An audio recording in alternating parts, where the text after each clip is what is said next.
Mmawa wa lero lachisanu ndipo ndi nthawi ya nkhani kuchokera kuno ku MBC muli ndine Yvonne Poya. Poyamba na image yake.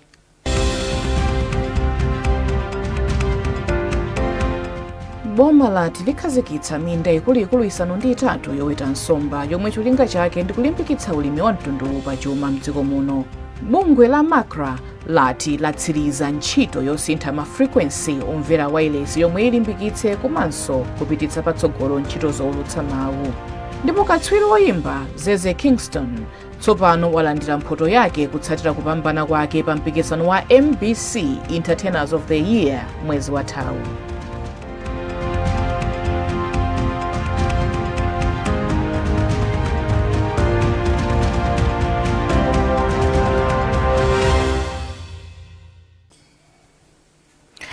Tsopano nazi nkhanizi mwa tsatane.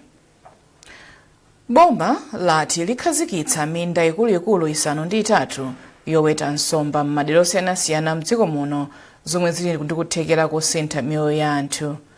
Nduna ya zachilengedwe ndi kusintha kwa nyengo Ameko Usi amayankhula kukasinthula m'boma la Chichewa komwe mayendera malo amahekta pafupifupi 300 amene ndi amodzi mwa malo amene akufuna kukhazikitsako ntchitoyi.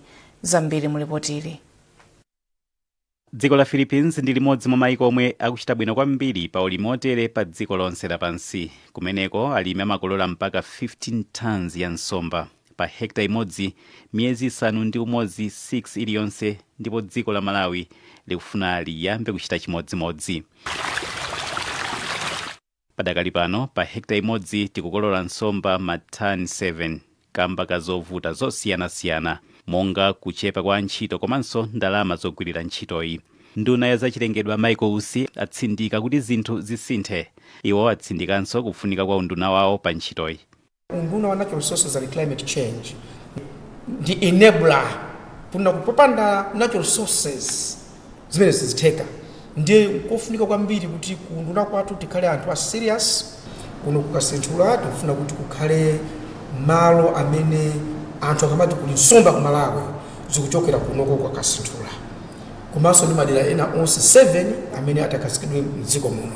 Mkulu wa malowa Abrino Chirwa anati ulimi wa nsomba uli ndi kuthekera kochulukitsa kwambiri kupezeka kwa nsomba mdziko muno komanso kuthandiza dziko la Malawi kupeza ndalama zochuluka zakunja. Telekezo kuti pa 1 ton munthu atha kukolola 6000 kgs. Tingotenga mwachitsanzo 3000 kwacha pa kilo. Already tikulankhula za 18 million from 1 hectare. Nanga di hectare chimene tikunena apayi muona kuti pali chuma chochuluka kwambiri ma billions amene atha kupangika uku, ndipo zinthu zambiri zitha kusintha chifukwa cha kukasinthula konkuno. Mwazina pa ulendo na malowa a Usi anati zikamatha zaka ziwiri ntchito yolozeka ikhala itagwirika. Mwazina iwo anatinso kusiyana ndi kale ndi zosangalatsa kuti dziko la Malawi nalo layamba kukonza zakudya za nsomba zomwe nati zithandize kwambiri kupititsa ulimiwu patsogolo. Malo azaulimi akasinthula anakhazikitsa mzaka za ma 1970. Aston Kondwe, MBC. Unduna wa zamalimidwe wati kuchuluka kwa chidwi cha maiko pofuna fodya wa dziko lino kwachititsa kuti undunawu uonjezere nthawi imene alimi angalembetsere mukaundula kuti adzakhale ndi kuthekera kugulitsa fodya wawo ku misika. Poyankhula atayendera alimi ena afodya kuzomba, nduna ya zaulimi Asamkawale yati nthawi tsopano ayiwonjezera kuchoka pa 18 December chaka chatha kufika kumathero a mwezi uno pa 31 January. Geoffrey Chinawa ali ndi ripoti. Malingana ndi Akawale, kutalikisa kwa nthawiyi kwadza kutsatira kuchuluka kwa alimi omwe aonesa chidwi kuti alembese mkaundulayi. Komanso kuchuluka kwa makampani omwe afuna kuzagula fodya mdziko muno. Fodya wambiri chaka chatha tinasintha tsiku limene alimi akhoza kubwera kudzalembetsa kuti akugulitsa fodya wambiri bwanji. Titasintha koyamba tinaona kuti chilengero chinakalipo chambiri. Tinasinthaso kuti tsiku lotsekera ndi pa 18 December. Masabata apitawa taona chilengero cha alimi amene afuna kugulitsa fodya chikuchulukirabe. Pa chifukwa chimenechi unduna wa zaulimi ufuna kudziwitseni kuti taonjezeranso masiku oti mukhoza kubwera kudzalembetsa. Tsopano mukhoza kubwera pa January 31 pasanafika pa January 31 kuti mudzalembetse kuti fodya wanoja abwere ku auction floor tidzamugule. Malo motseka pa December 13 tatsegulanso ndi kuonjezera mpaka pa January 31 kuti alimi nonse amene mumaoneka ngati kuti mwapsinjika kwambiri kuti kulembetsa tinatseka mutha kubwera ndipo mudzalembetsa kuti mugulitse fodya wanu. Pamene pandunayi yati alimi omwe alembese mu nthawi yowonjezerayi salandira chilango komanso akhonza kulembetsa pangongole. Poyankhulapo mmodzi wa akuluakulu a estate ya Chimpeni ku Zomba a Kenneth Banda ati ali ndi chikhulupiriro kuti msika wa fodya wa chaka chino ukhala upambana. Zikuoneka bwino, of course we struggled pang'ono chifukwa chamene mvula inalili.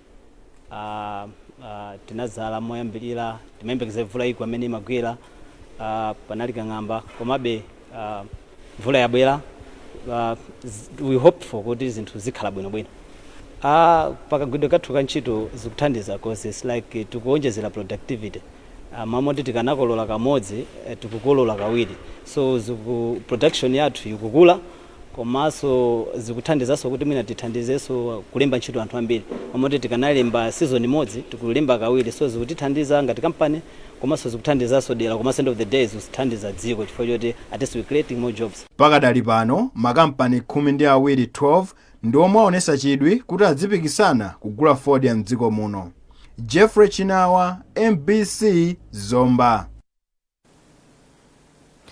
Nthambi yoona za ndende mdziko muno ya Malawi Prison Service yati ndondomeko yokhululukira akaidi amene waonetsa kusintha yomwe mtsogoleri wa dziko lino yamachita ikuthandiza kuchepetsa kukwera kwa chiwerengero cha akaidi mu ndende za mdziko muno. Mneneri wa nthambiyi Chimwemwe Shawa wati chaka chatha chokha akaidi okwana 7,000 ndiwo anakawakhululukira atasonyeza kusintha. Hassan Phiri wabwera ndi zambiri mu ripotili. Mwa ndende za mdziko muno ya Mzuzu ili ndi akaidi oposa mulingo wake chifukwa ndendeyi pakadali pano ikusunga akaidi oposa 800. Ichi ndi chitsanzo chabe cha mmene ndende za mdziko muno zilili. Malinga ndi mneneri wa ndende a Chimwemwe Shawa, ndende za mdziko muno zikusunga akaidi oposa 14,500 kuposa mulingo wake wa akaidi 8,000 umene ndende za mdziko lino zimayenera kukhala nawo. Iyo atinso chiwerengerochi chikanatha kupitilira 20,000 koma chifukwa choti mtsogoleri wa dziko lino Dr. Lazarus Chakwera anakhululukira akaidi oposa 7,000 chaka chatha.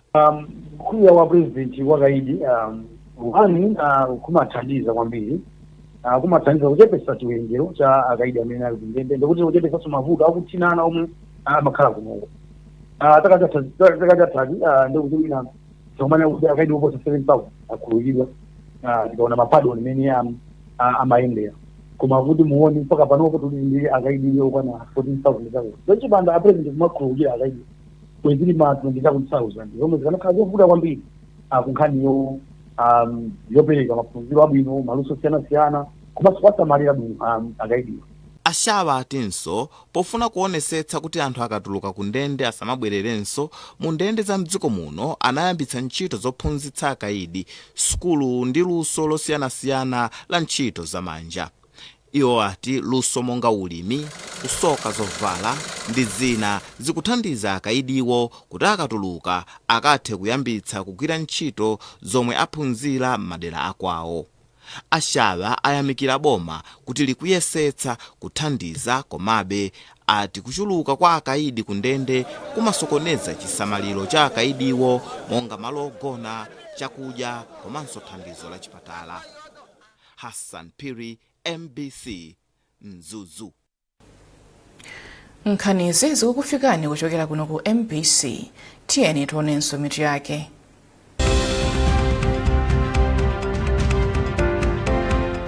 Boma lati likhazikitsa minda ikuluikulu isanu ndi itatu yoweta nsomba yomwe cholinga chake ndi kulimbikitsa ulimi wa mtundu pa chuma mdziko muno.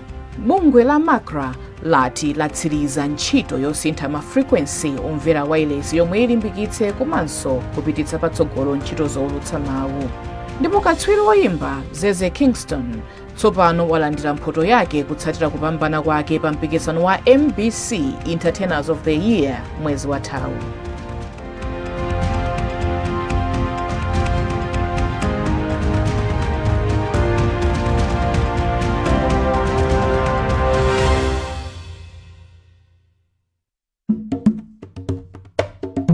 Kodi ana inu ntakufunsani kuti mundiuze nkhani za kukhosi kwanu.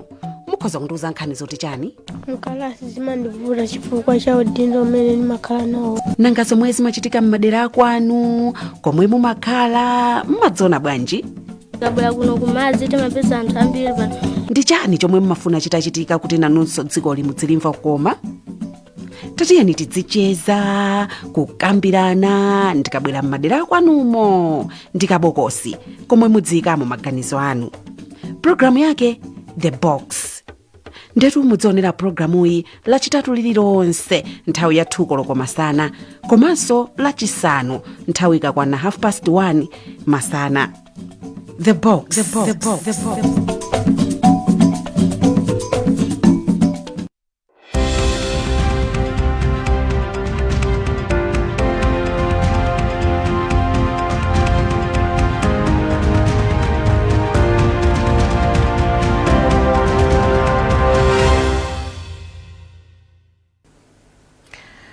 Takulandiranso ku nkhani zathu popitiriza. Bungwe la Malawi Communications Regulatory Authority MACRA lati lakwanitsa kusintha mafrequency kapena kuti mamita amene mawayilesi a mdziko muno amamvekera pofuna kupititsa patsogolo ntchito zolutsa mawu. Mneneri wa bungweli a Bright Sonani auza MBC kuti izi tsopano zikutanthauza kuti wayilesi zikumvekera pamalo atsopano ndipo zithandiza kuthana ndi mavuto ena amene analipo pa ntchito zolutsa mawu. Patrick Dambula wadzandiripoti. Bungwe la Malawi Communications Regulatory Authority MACRA kuyambira chaka chathachi linakhazikitsa ntchito yoyamba kusintha mamita kapena kuti mafrequency amene wayilesi za mdziko muno zimamvekera. Cholinga chinali chionera kuti podzafika pa 1 January mchaka cha 2024 wayilesi zonse zidzakhale zikugwiritsa ntchito mafrequency atsopano. Malingana ndi mneneri wa bungwe la MACRA a Bright Sonani, ntchito itsopano yatha ndipo wayilesi zonse azipatsa mafrequency atsopano. Asonani ati ichi chinali cholinga chokuti achepetse mpungwepungwe umene unalipo pa mamita amene mawayilesi mdziko muno amagwiritsa ntchito, kamba kakuti wayilesi zina zimakhala ndi mamita ochuluka mdziko muno. Iwo akuti izi zithandiza kupititsa patsogolo ntchito zowulutsa mawu mdziko muno. Chachikulu chimene chasintha ndi quality ya broadcasting. Chifukwa tikunena kuti panali ngati tinganoti kachipwirikiti mwina mwake muchiwa chabwino. Tikhoza kuti panali ngati kachipwirikiti kuti kunali congestion mu spectrum. Nde mene zapangika zinthu izizi zokuti muona kuti ma radio station ena ake anali ndi ma frequency mwina 4 mwina 5 dziko lonse la Malawi. Now ma radio station omwe panopa ali ndi mwina frequency imodzi kapena awiri. Makambiri ali ndi ma frequency awiri kapena ali national. Now kuti muone pepo ndi kuti tachepetsa ngati kachipwirikiti kamene kanalipoko. Wayilesi yayikulu mdziko muno Malawi Broadcasting Corporation MBC yomwe ili ndi Radio 1 komanso Radio 2 yakhala ili ndi mamita kapena mafrequency ochuluka m'madera osiyanasiyana mdziko muno. Koma kubwera kwa ndondomeko yatsopanoyi kukutanthauza kuti MBC Radio 1 idzipezeka pa 87.6 kapena pa 87.8 MHz basi mdziko monse muno, pamene Radio 2 FM idzipezeka pa 88.0 kapenanso pa 88.2 MHz mdziko monse muno. Mmodzi mwa akuluakulu kwa wayilesi ya MBC a Aidan Gumeni ati kugwiritsa ntchito mafrequency atsopano kukutanthauza kuti anthu amene amatsatira wayilesi za MBC sadzivutikanso kuzipeza wayilesizi polekana ndi momwe zinthu zinalili kale, malingana nkuti mamita a wayilesi kapena mafrequency amatengera ndi dera limene munthu ali. MBC ife tili ndi ma transmitter mdziko lonse lino la Malawi. Pa Radio 1 pokati nawo ma transmitter 23. Pamene Radio 2 tili ndi ma transmitter 22. Ndondomeko yakale ya ma frequency ndiye kuti pafupifupi transmitter iliyonse imakhala ndi frequency yake. Kutanthauza kuti omvera athu anenera kuloweza muna kudziwa ma frequency onse kuti ngati ndili kunsanje Radio 1 ndikayipeza pakoti, ndikapita kuchitipa ndikayipeza pakoti. Komano ndondomeko yatsopanoyi imene MACRA mogwirizana ndi eni mawayilesi abweretsa ndiyoti wayilesi iliyonse ili ndi ma frequency awiri basi. Kupita chitsogolo bungwe la MACRA lati lipitiriza kutsatira mwachidwi mmene mamita atsopanowa akugwirira ntchito, ndipo athandizirapo moyenera kuti ntchito zolutsa mawu mdziko muno zikhale zapamwamba. Patrick Dambula, MBC, Lilongwe. Bwalo la milandu la Senior Resident Magistrate kumangochi lati lipereka chigamulo chake pa 9 February chaka chino ngati a Bon Kalindo ali ndi mlandu kapena ayi pa nkhani yokhudza kuyambitsa ziwawa. Izi zili chomwechi ambali ya boma atatsiriza kubweretsa mboni zonse zokhudzidwa pa mlandu umene Akalindo akuyankha. Owen Mavula ali ndi ripoti. A Bon Kalindo omwe akuyankha mlandu woyambitsa ziwawa kumangochi anakaonekera ku bwalo la milandu la Mangochi Senior Resident Magistrates komwe bwaloli limapitiriza kumva mlanduwu. Akalindo akuyankha mlanduwu potsatira ziwawa zomwe zinachitika pa 30 Novemba chaka chatha pamene iwo anatsogolera zionetsero. Ku bwaloli ambali ya boma abweretsa mboni zomaliza ziwiri zomwe ndi apolisi ogwira ntchito kulikulu la apolisi mchigawo chakummawa, ndipo pakadali pano mboni zonse zakwana zinayi. Mbonizi zauza bwaloli kuti a Bon Kalindo anaonetsa mchitidwe osonyeza kukolezera ziwawa pamene ankakankha mwamphamvu chipata cholowera ku ofesi ya konsolo ya boma la Mangochi komwe amakapereka zikalata zawo pa tsiku la zionetserozo. Malingana ndi mboni za bomazo, chipatacho akuti ndi chimodzi mwa zinthu zomwe zinaonongeka pa tsiku la zionetserozi. Koma ambali yoyimira a Bon Kalindo atafunsa ngati pali umboni osonyeza zomwe mboni za boma zafotokoza ku bwaloli, mbonizi zinati umboniwo palibe, koma kuti zithunzi zambiri zosonyeza mchitidwewu zinali ponseponse kuphatikizapo pa masamba a mchezo. Pakadali pano mbali ya boma ikuyembekezeka kupereka zikalata zake zotsindika kuti yapereka umboni okwanira kuti a Bon Kalindo ali ndi mlandu, ndipo nawo ambali yoyimira Akalindo akuyembekezeka kupereka zikalata zawo zofotokoza kuti ambali ya boma sanakwanitse kupereka umboni ogwirika pa mlandu omwe a Bon Kalindo akuyankha. Bwaloli layimitsa mlandu mpaka pa 9 February 2024. Owen Mavula, MBC, Mangochi. Nduna yona zamalo a Deus Gumba yatsegulira sitima yapamadzi yomwe ntchito yake ndi kufufuza zinthu zosiyanasiyana zopezeka m'madzi yomwe idasiya kugwira ntchito zake 18 zapitazo. Polankhula pamwambo otsegulira sitimayi ku Monkey Bay, ndunayi yati sitimayi idzigwira ntchito yofufuza zinthu monga miyala ya mtengo wapatali komanso mafuta mwa zina. Dave Uma ali ndi ripoti. Sitimayi yomwe dzina lake ndi Timba iyamba kugwira ntchito yofufuza zinthu zosiyanasiyana pa nyanja ya Malawi posachedwapa, ndipo ayidzutsa patatha zaka 18 ili chiwonongekere. Malipoti akuti Timba adawonongeka mchaka cha 2006 ndipo sadakonzedwenso mpaka pano pamene boma laona kufunikira kwake ndipo lidagula injini ziwiri komanso zipangizo zina kuti ayambe kugwira ntchito kuti athandizepo pokweza chuma cha dziko lino.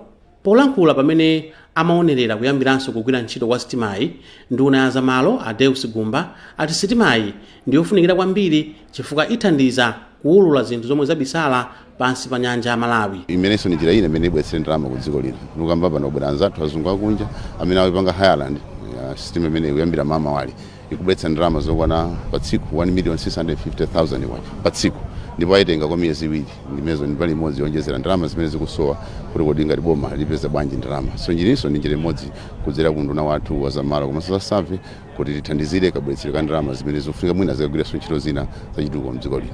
Ndipo m'mawu ake mkulu oona zoyezayeza mu department yoona zoyezayeza mu nduna wa zamalo Amasita Mbano anati sitimayi ndi chida chofunikira kwambiri chomwe chithandize kupititsa patsogolo luso loyeza zinthu za m'madzi. Ndi ma equipment amene amayeza zinthu zimene zili pasi pa madzi amnyanjamu, ndekuti tindi ma equipment amayeza pamene popo akayeza timatha kuziwa kunena kuti pasipa pali zinthu mwina magasi, mwina pali oil, mwina pali miyala, magolide ndi zina komanso matha kuziwa kuti ma quantities ndi zambiri bwanji zinthu zimene zikupezeka pasi pa nyanjapo. Pali chiyembekezo chokuti zotsatira zomwe zizibwera kuchokera ku kafukufuku wa sitima imeneyi zithandiza kubweretsa anthu otsegula kampani zosiyanasiyana mdziko muno.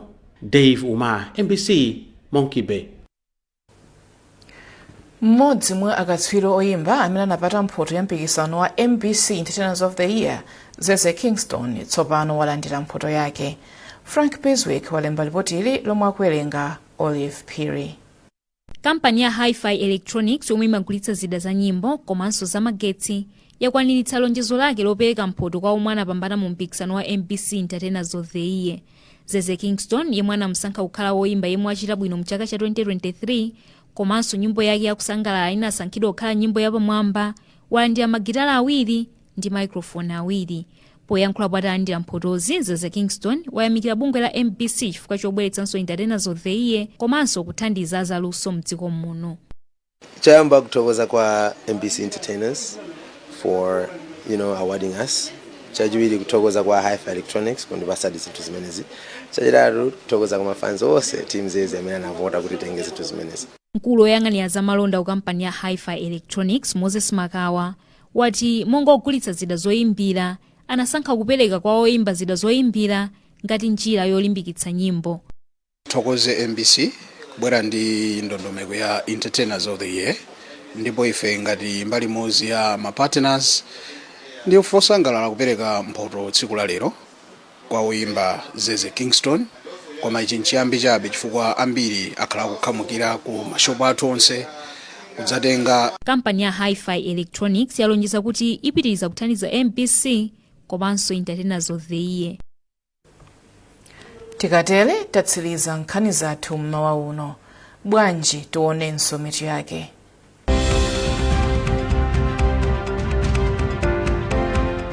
Boma lati likhazikitsa minda ikuluikulu isanu ndi itatu yoweta nsomba yomwe cholinga chake ndi kulimbikitsa ulimi wa mtundu pa chuma mdziko muno. Bungwe la Makra lati latsiriza ntchito yosintha mafrequency omvera wireless yomwe ilimbikitse komanso kupititsa patsogolo ntchito zowulutsa mawu. Ndipo katswiri woyimba Zeze Kingston tsopano walandira mphoto yake kutsatira kupambana kwake pa mpikisano wa MBC Entertainers of the Year mwezi wathawu.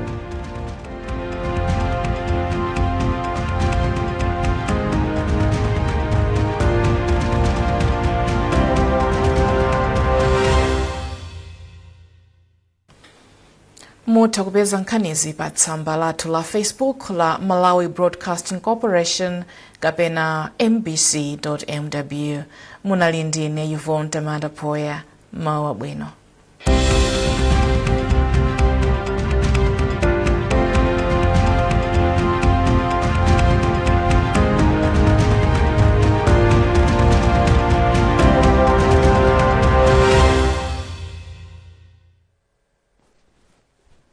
Mwanonse mawa lero lachisanu mvula mphamvu tiyembekeza kupitira kugwa madera ambiri a mdziko muno ndi mvula mphamvu ikagwa chonchi pali chiopsezo madzi osefukira choncho tiyenera kukhala osamalitsa ndipo tulangizidwa kulewa koloka madzi amene athawa kwambiri kamene asefukira komanso tikhale